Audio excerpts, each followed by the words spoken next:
Mary Backstage, Noble Wife, the story of America's favorite family of the footlights and their fight for security and happiness against the concrete heart of Broadway. In the midst of rehearsals for the opening of Westchester Furioso in Meredith, New Hampshire, Harry, Pop, and Calvin, along with Greg Marlowe, discovered that Mary seemed to be missing.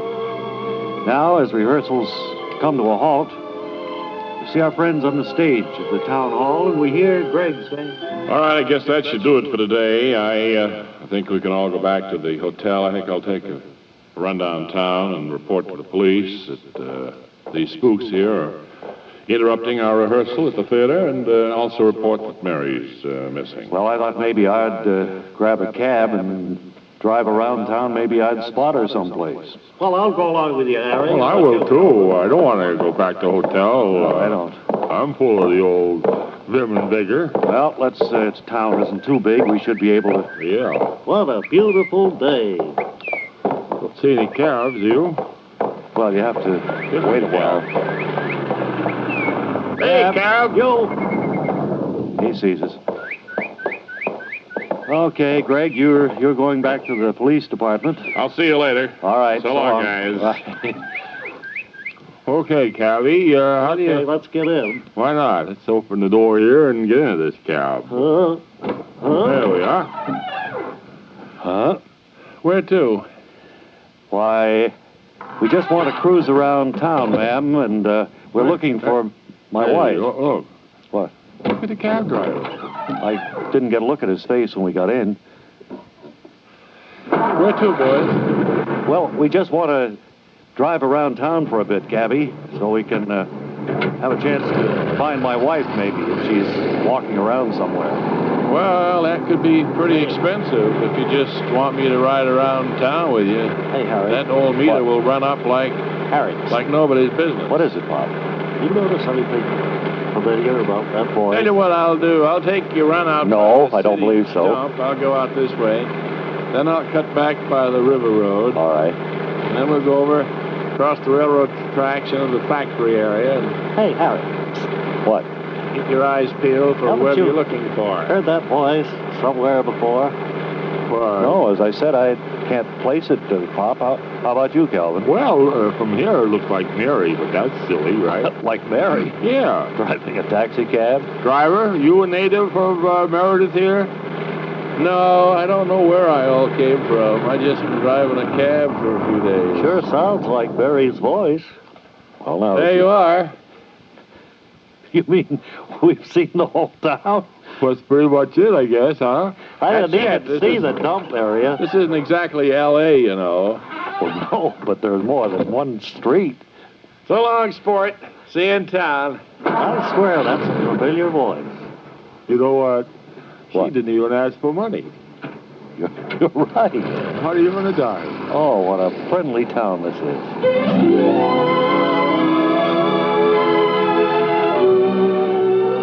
And so the search will go on for Mary, although Calvin seems to feel that the cab driver was indeed Mary Backstage. Be sure and join us tomorrow when we'll hear Greg say, Oh, that must be a lot of hogwash. that's tomorrow in the next exciting episode of Mary Backstage, Noble Wife. Word Carr speaking.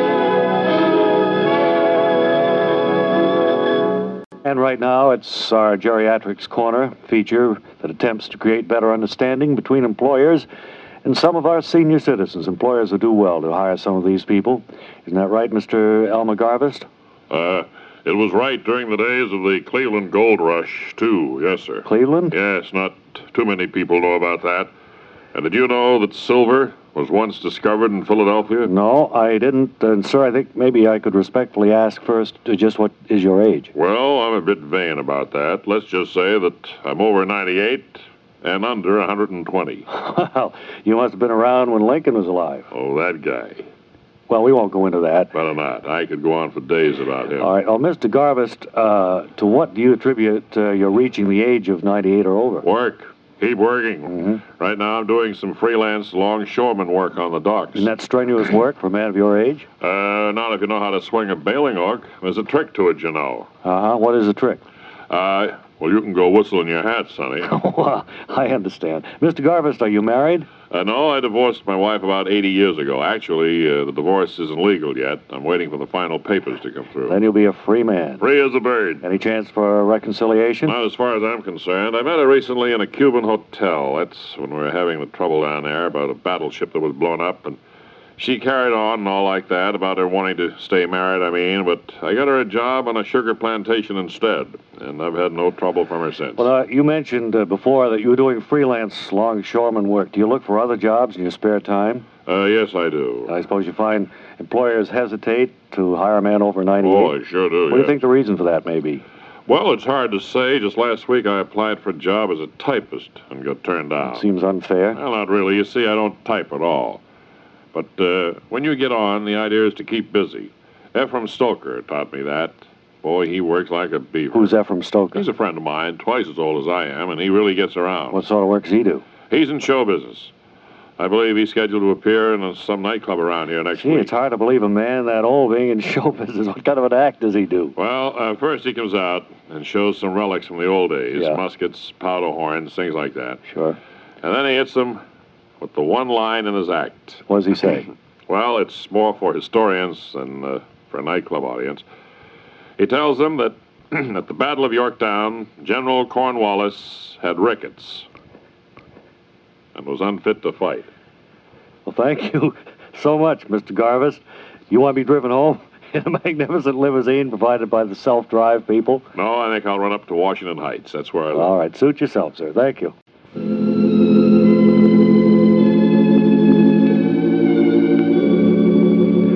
And now, Blue Tiger, the only fireworks company with the space-age know-how to put your child on the moon, brings you another episode of The Gathering Dusk, the heartwarming story of a girl who never knows when to quit because she never knew when to get started.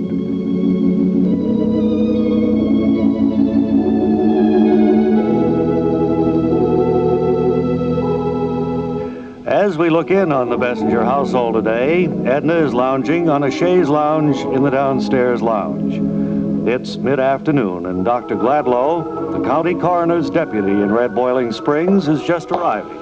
Oh, it's you, Deputy County Coroner Gladlow. It was good of you to come over so quickly.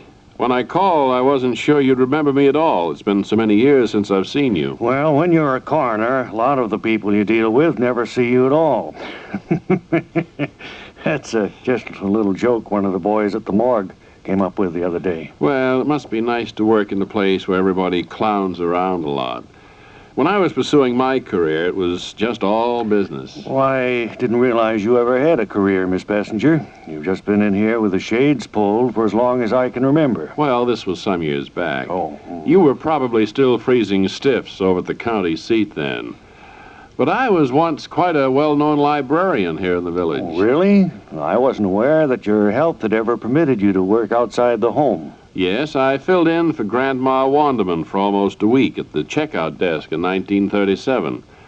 I'd planned to keep the job during her whole vacation, but I just couldn't stand the pace. Well, I think most librarians eventually reach the point where they can stamp the date on books without letting it tire them out too much. Well, that was only part of the problem. It seemed as though the children were always squabbling over the same book they wanted. Sometimes I think I might have been able to take it if the library had just bought a second copy of Winnie the Pooh. Well, I suppose we all think back to little things like that and dream of what might have been.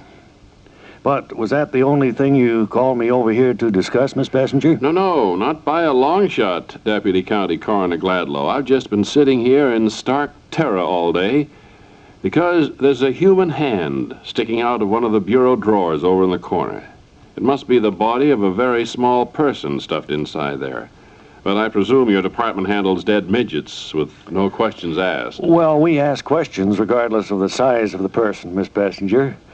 But you don't need to be concerned because that's not a human hand sticking out of that drawer. It's just one of those novelty Chinese back scratchers that's made in the shape of a hand. Oh, upon my word, I do believe you're right, Deputy County Coroner Gladlow. I remember now that I was rooting around in the drawer this morning, hunting for the cat's front booties before I put him out. I guess part of the back scratcher was left caught in the drawer when I closed it again. I swear, you You can't know what a load this takes off my mind. I almost feel as if I'm no longer standing in the gathering dusk.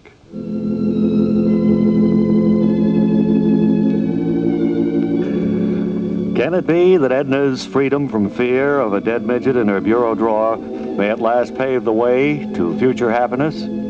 Or will there only be further heartbreak when she realizes that if the midget isn't in the drawer, he must be somewhere else?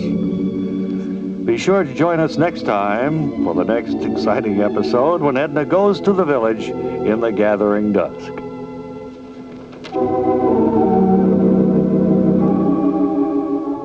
Wally Ballou is standing by at the Bob and Ray Trophy Train. Harold, Long Island, where I'm standing by at the Bob and Ray Trophy Train on the hottest day since 1964. You may be able to hear the fan in the background.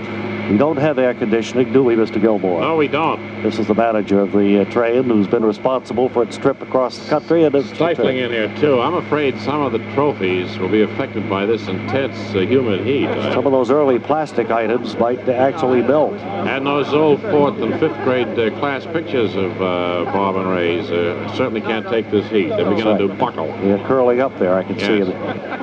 Outside, there seems to be a few people here, though. A group from, I believe, a junior high school came through moments ago.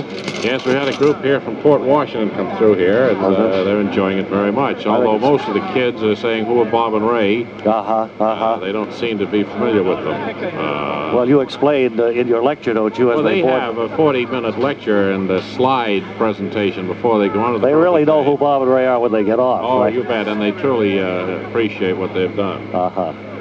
Well, they certainly have done a lot. They're legends in their own time, I like to say. That's what I understand, right. Help yourself to one of those Maryland crab cakes. Not today. Now, this is Wally Ballou from the Trophy Train in Harold, Long Island. Back to the studio.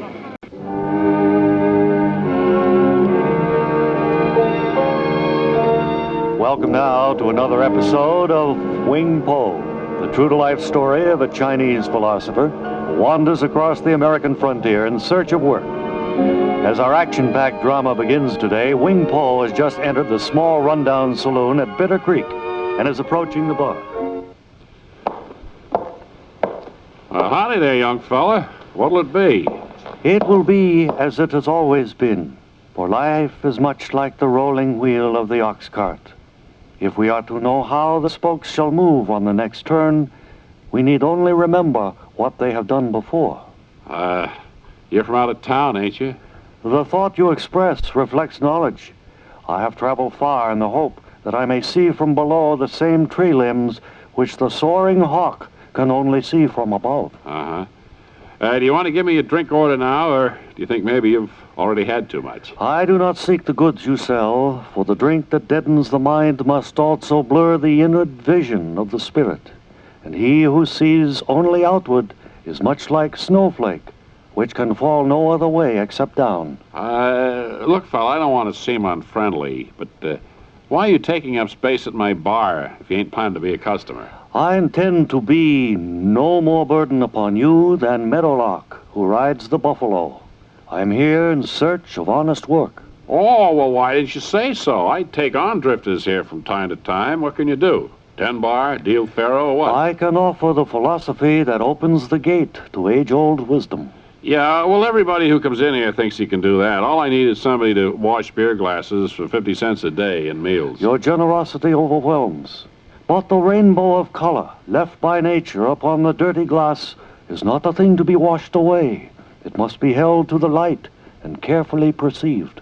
Well, look, if you're fixing to perceive every glass before you wash it, I couldn't go any higher than 2 bits a day. So it shall be. And I will also play my flute for your dancing girls to shuffle their feet to.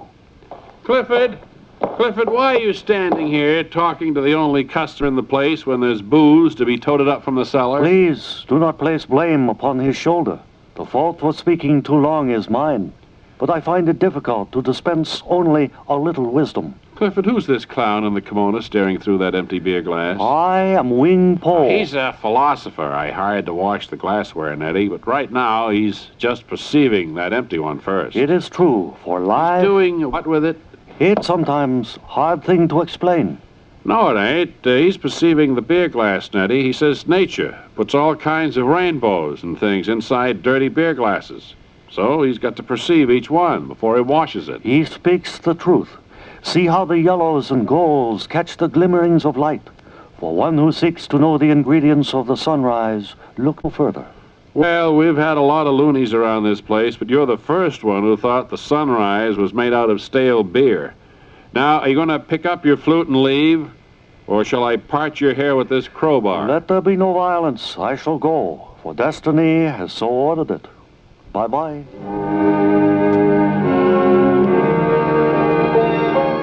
And so our hero moves on to his next exciting adventure. Be sure to join us soon for more action-packed drama in the thrilling life of Wing Po.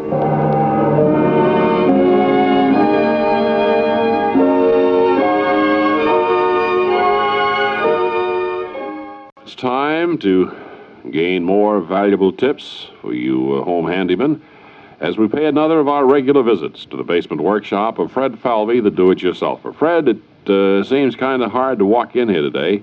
Are all these iron pipes strung out across the floor something new? Yes, they are, Ray. I bought these pipes very inexpensively and then hooked them all together with simple tools. Next winter, I'll circulate hot water through the whole system, and it'll heat the workshop without wasting valuable fuel oil. Well, that sounds like a great money-saving do-it-yourself project, Fred, and I'm sure that a lot of home handymen in our widespread audience will want to try the same thing. So would you tell them where you plan to put your feet next winter when the pipes get too hot to stand on the floor? Well, that's no problem at all, Ray. Good stout asbestos boots offer plenty of insulation, and they're readily available at any shoe store that caters to firemen. So there you have it, dear listeners, just one more example of better living by doing it yourself. And Fred, I know our home handymen are all anxious to hear about the project that you've chosen to demonstrate this week. Yes, this week, Ray, I've picked a do-it-yourself project to demonstrate that it's a real money saver. Most of us spend a good part of our income buying complete new light bulbs, correct? That's right. And of course, that's foolish because a burned-out bulb can be made good as new just by replacing one little filament inside. Well, you always make these things sound easy, Fred, but I thought it was virtually impossible to repair a light bulb, once it had burned out. No, not at all. I'm afraid you're just not very handy with simple tools, are you? No, I'm pretty much all thumbs. That's why I enjoy watching you do this marvelous work here in the shop. So please go ahead and demonstrate how to fix light bulbs. Well, there's really nothing to it. Here's a bulb that I've already taken apart with the aid of an ordinary number 5 hacksaw. You just cut the glass globe away from the metal base there, That's right. And as I indicated, those parts can be used again. It's only the filament that needs replacing. I'm making a new one here by bending very thin tungsten wire into a coil. Gee, that's tiny. It must be terribly hard to work on. Well, it can hardly be seen with the naked eye at all, Ray, but if you keep the wire steady by clamping it in a number 8 vise like this, then one hand is free to hold a magnifying glass while the other hand operates the tweezers. And those are just ordinary household tweezers you're using to bend the wires, is that it? Well, they're the ones my wife uses on her eyebrows. I'd say they're number 9 tweezers, maybe number 10. But no smaller than that. Now, you just keep twisting the wire until you've made about 40 to 50 very small loops in it. Gee, 50 loops in a filament that can't be more than, how long, Fred, a quarter of an inch? Well, these filaments have to be approximately 6.4 millimeters long. It's about a quarter of an inch, right? Then you just wrap the ends of the wire around these 2 posts, and you're done. Well, of course, you've still got the glass part of the bulb detached from the metal base, Fred. Don't you have to do something about that? Well, you can fuse the 2 parts back together if you have the right type of glass-blowing equipment. Of course, the inside of the bulb has to be a complete vacuum, and the equipment to draw the air out of there is very expensive, so I have that fusing and vacuuming work done for me at a light bulb factory. Well, I didn't know they'd take special orders to do repair work like this. Well, the big mass production factories won't, but there are still a few craftsmen around who make light bulbs by hand. I send mine to an old gentleman in North Carolina, and he does a fine job of fusing the globe back onto the base for about $25. I see, and then, of course, you can look forward to many more months of dependable service from a bulb that most people would have thrown away. Well, once again, we've seen an example of how to live better by doing it yourself. Direct from the basement workshop of Fred Falvy, the do-it-yourselfer.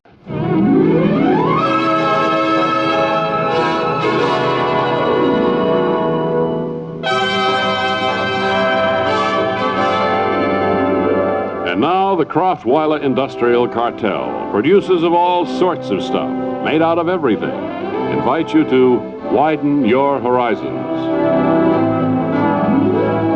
Yes, friends, it's time again for the award-winning public service program, Widen Your Horizons, a program that teaches you how to lead a fuller and happier life by acquiring new skills. Our subject for today is one of general interest, I think, how to replace a burned-out light bulb.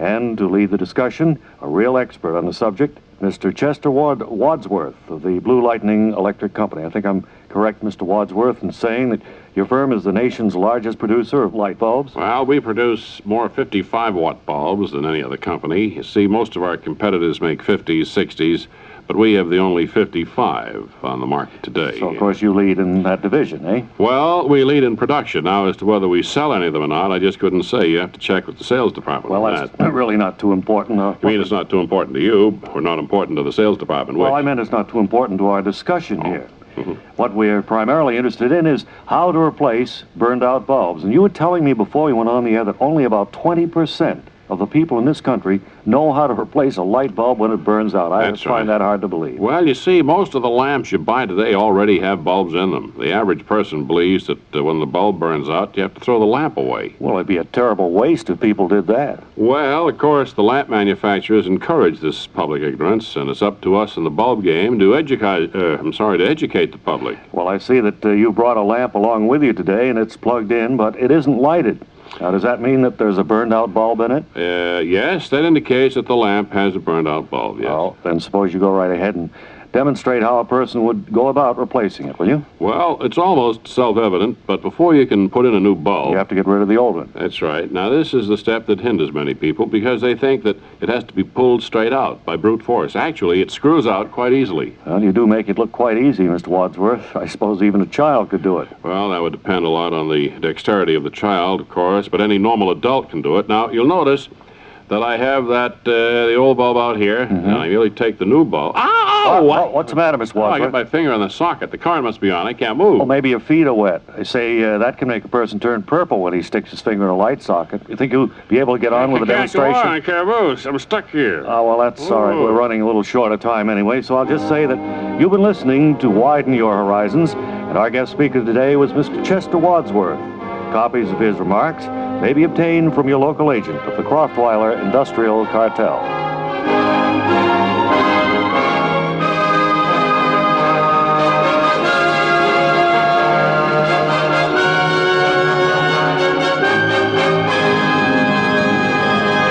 Come in, please, in Harold, Wally Ballou.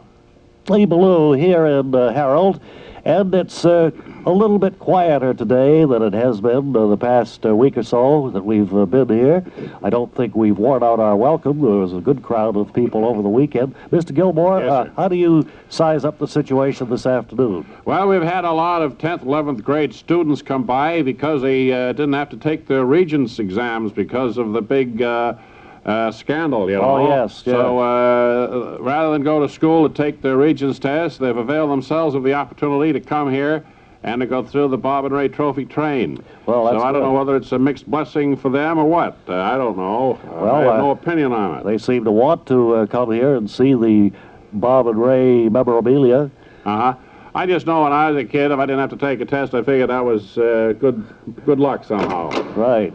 And, well, Here comes somebody. Yes, They just have been on the train, and they just stepped off.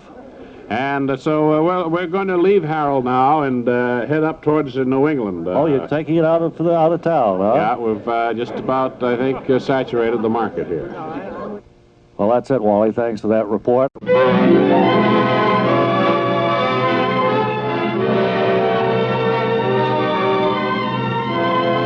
Next, Mary Backstage, Noble Wife, the story of America's favorite family of the footlights and of their fight for security and happiness against the concrete heart of Broadway. It's later the same day now, and in the town hall at Meredith, New Hampshire, Harry, Pop, and Calvin stand discussing the fact that Mary definitely must have disappeared. And we hear Calvin say, But you know, I have a funny feeling. I don't know, maybe I'm crazy. But the lady who was driving that cab bore a striking resemblance to Mary. Well, as I said, Calvin, I didn't get a good look at her, but I heard her voice, and how could Mary be driving a cab anyway? She doesn't even have a license. Does she have any relatives up this way that you know of? No. Would be a look-alike, you know. Yes, that's possible, but didn't she say something about not knowing where she was from? Yeah. Yeah, she said that all right. Well, that would just be more fuel for the fire that would make us think that it was Mary, you know? Do you think she's trying to hide her identity or something? Could if it is her? Could it be? Now, let's try to analyze this thing intelligently. Right. Could it be possible that the spooks down at the theater scared her so that she's beside herself with anxiety and, took to driving a taxi cab? Oh, Does that make any sense to you, or am I whistling Dixie? I don't sense the logic in that, Calvin. Of all things to do, I can't see Mary going out and getting a job with a taxi cab company. No, I suppose... And those aren't spooks anyway. We discovered they're just some of the town hoodlums. But she didn't know that at the time of her disappearance. That's right. She disappeared before we figured out what the noises were. Yes, that's true. Yes, sir. Yes, sir. Let me think logically. What would I have done if you were Mary? If I'd been in her position, yes. I would have stayed on stage and finished the rehearsal, I guess. Well, let me think what I would have done had I been in her position. I probably would have gone to a movie or something like that. Have we tried to go to the movies and see if she's sitting there watching a movie? Well, that's a thought. We could, I suppose. What would you do, Pop, if you were in her situation? Well, first I would have gotten a shoe shine. Why that? And then a haircut, because I need both. These dusty streets around town ruin a shine. Then I would have looked for Mary, I guess. Don't you have a funny feeling, though, here in Meredith, that the people are staying off the streets as though they think we're bringing a plague to this town? Well, I mean, you don't see a postman, you don't see anybody going in and out of the drugstore or even to the filling station. That's right. You don't see anybody coming up to the doctor's office or going over to the town hall. Oh, wait a minute. There's the cab again. Cab! Bill! Is it the same person driving? It looks like Mary. Sure does. Hop in. Where to? Ma'am, excuse me. Would you turn around, ma'am? Sure. Why? Mary. Mary. Do you recognize us? It is Mary. Sure is. I know her face anywhere. Mary, don't you recognize us? Harry, your husband, beloved idol of a million other women. Calvin Hoogerman, your next-door neighbor, and me, Pop, beloved stage doorman. Well, I've had all kinds of approaches made to me. This is the wildest one ever. Where do you want to go? Shall I drive you down to the police station? And so Harry, Pop, and Calvin ascertain that the driver of the taxi cab in Meredith is in reality Mary. But she doesn't seem to recognize them. And you want to be here tomorrow when we'll hear Mary say, "No, I don't know you at all." That's tomorrow in the next exciting episode of Mary Backstage Noble What? Word Carr speaking.